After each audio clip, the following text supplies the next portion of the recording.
اعوذ باللہ من الشیطان الرجیم بسم اللہ الرحمن الرحیم وَإِن خِفْتُمْ أَلَّا تُقْسِطُوا فِي الْيَتَامَى فَانكِحُوا مَا طَابَ لَكُم مِّنَ النِّسَاءِ مَثْنَىٰ وَثُلَاثَ وَرُبَاعَ فَإِنْ خِفْتُمْ أَلَّا تَعْدِلُوا فَوَاحِدَةً أَوْ مَا مَلَكَتْ أَيْمَانُكُمْ ذَلِكَ أَدْنَىٰ أَلَّا تَعُولُوا۔ سورۃ النساء آیت نمبر 3 ترجمہ: اور اگر تم یتیموں کے ساتھ بے انصافی کرنے سے ڈرتے ہو تو جو عورتیں تم کو پسند آئیں ان میں سے 2-2، 3-3، 4-4 سے نکاح کرو،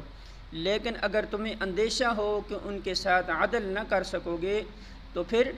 ایک ہی بیوی کرو یا ان عورتوں کو زوجیت میں لاؤ جو تمہارے قبضے میں آئی ہیں۔ بے انصافی سے بچنے کے لیے یہ زیادہ قرین ثواب ہیں۔ سورہ نساء حاشیہ نمبر 4 اس کے 3 مفہوم اہل تفسیر نے بیان کیے ہیں۔ نمبر 1، حضرت عائشہ رضی اللہ عنہما اس کی تفسیر میں فرماتی ہیں کہ زمانہ جاہلیت میں جو یتیم بچیاں لوگوں کی سرپرستی میں ہوتی تھیں، ان کے مال اور ان کے حسن و جمال کی وجہ سے یا اس خیال سے کہ ان کا کوئی سردھرا تو ہے نہیں جس طرح ہم چاہیں گے دبا کر رکھیں گے، وہ ان کے ساتھ خود نکاح کر لیتے تھے اور پھر ان پر ظلم کیا کرتے تھے۔ اس پر ارشاد ہوا کہ اگر تم کو اندیشہ ہو کہ یتیم لڑکیوں کے ساتھ انصاف نہ کر سکو گے تو دوسری عورتیں دنیا میں موجود ہیں، ان میں سے جو تمہیں پسند آئیں ان کے ساتھ نکاح کر لو۔ اسی سورہ میں 19ویں رکوع کی پہلی آیت اس تفسیر کی تائید کرتی ہے۔ نمبر 2، ابن عباس رضی اللہ عنہ اور ان کے شاگرد عکرمہ